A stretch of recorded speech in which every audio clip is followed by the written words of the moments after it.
Shalom, Assalamualaikum warahmatullahi wabarakatuh. Om Swastiastu, Namo Buddhaya, Salam Kebajikan.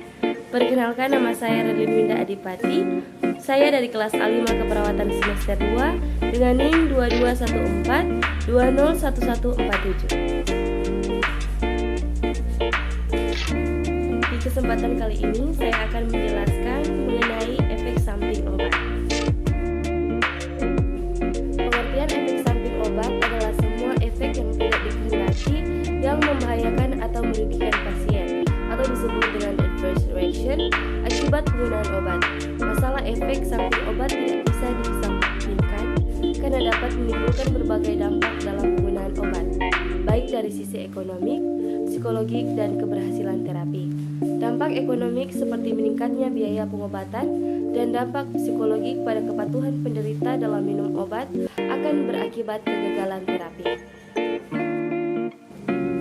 Efek samping obat dikelompokkan dalam dua kategori, yaitu efek samping obat yang dapat diperkirakan dan efek samping obat yang tidak dapat diperkirakan, seperti reaksi alergi dan idiosinkratik. Efek samping yang dapat diperkirakan dapat timbul karena aksi farmakologi yang berlebihan. Misalnya, penggunaan obat antidiabetik oral menyebabkan efek samping hipoglikemia dan hipotensi pada pasien stroke yang menerima obat hipertensi dosis tinggi. Gejala penggantian obat dapat menimbulkan munculnya kembali gejala penyakit semula atau menimbulkan reaksi pembalikan terhadap efek farmakologi obat, sehingga pasien memerlukan dosis yang makin lama makin besar respon karena penghentian obat. Misalnya hipertensi berat karena penghentian clonidine. Efek samping obat dapat dikelompokkan atau diklasifikasi dengan berbagai cara. Misalnya berdasarkan ada atau tidaknya hubungan dengan dosis, berdasarkan bentuk-bentuk manifestasi efek samping yang terjadi, dan sebagainya. Namun mungkin bagian yang paling praktis dan paling mudah diingat dalam melakukan pengobatan adalah sebagai berikut. Efek samping yang dapat diperkirakan terbagi atas. Yang pertama, aksi farmakologi yang berlebihan.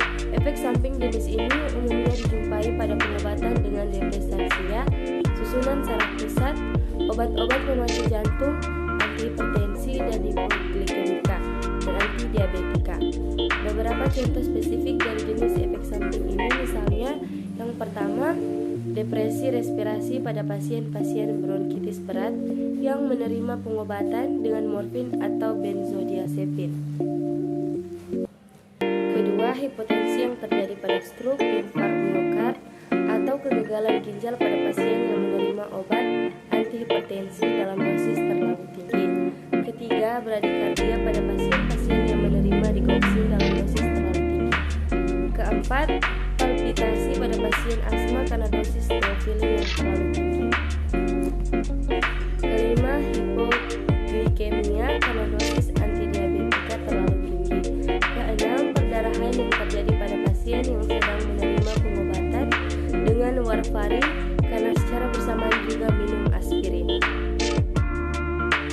Respon karena penghentian obat. Gejala penghentian obat atau gejala putus obat, withdrawal syndrome, adalah munculnya kembali gejala penyakit semula atau reaksi pembalikan terhadap efek farmakologik obat karena penghentian pengobatan.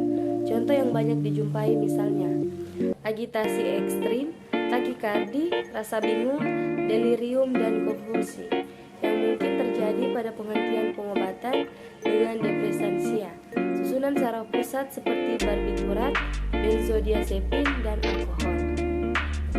Faktor penyebab terjadinya efek samping obat dapat berasal dari faktor pasien dan faktor obat. Faktor pasien meliputi umur, genetik, dan penyakit yang diderita. Pada pasien anak-anak, khususnya bayi, sistem metabolisme belum sempurna, sehingga kemungkinan terjadinya efek samping dapat lebih besar. Begitu juga pada pasien geriatrik atau lansia, yang kondisi tubuhnya sudah menurun. Pada pasien dengan penyakit tertentu seperti gangguan hati dan ginjal, penggunaan obat perlu perhatian khusus karena dapat menyebabkan efek samping yang serius. Faktor obat yaitu sifat dan potensi obat untuk menimbulkan efek samping seperti pemilihan obat, jangka waktu penggunaan obat, dan adanya interaksi antar obat. Bagaimana mencegah munculnya efek samping obat? Yang pertama, baca dosis dan aturan pakai penggunaan obat sesuai dengan yang tertera di leaflet atau yang diresepkan dokter. Kedua, pergunakan obat sesuai indikasi yang jelas dan tepat sesuai yang tertera di leaflet atau yang diresep dokter. Ketiga, berikan perhatian khusus terhadap penggunaan dan dosis obat pada bayi, pasien usia lanjut, dan pasien dengan penyakit hati atau ginjal. Keempat, perhatikan dan catat riwayat alergi akibat penggunaan obat. Kelima, beritahukan ke dokter apabila Anda sedang hamil, menyusui, alergi obat tertentu, memiliki penyakit diabetes, penyakit ginjal atau liver, atau sedang meminum obat lain atau suplemen herbal. Keenam, hindari penggunaan berbagai jenis obat dan kombinasi sekaligus. Ketujuh, mintalah dokter mengevaluasi penggunaan obat dalam jangka panjang.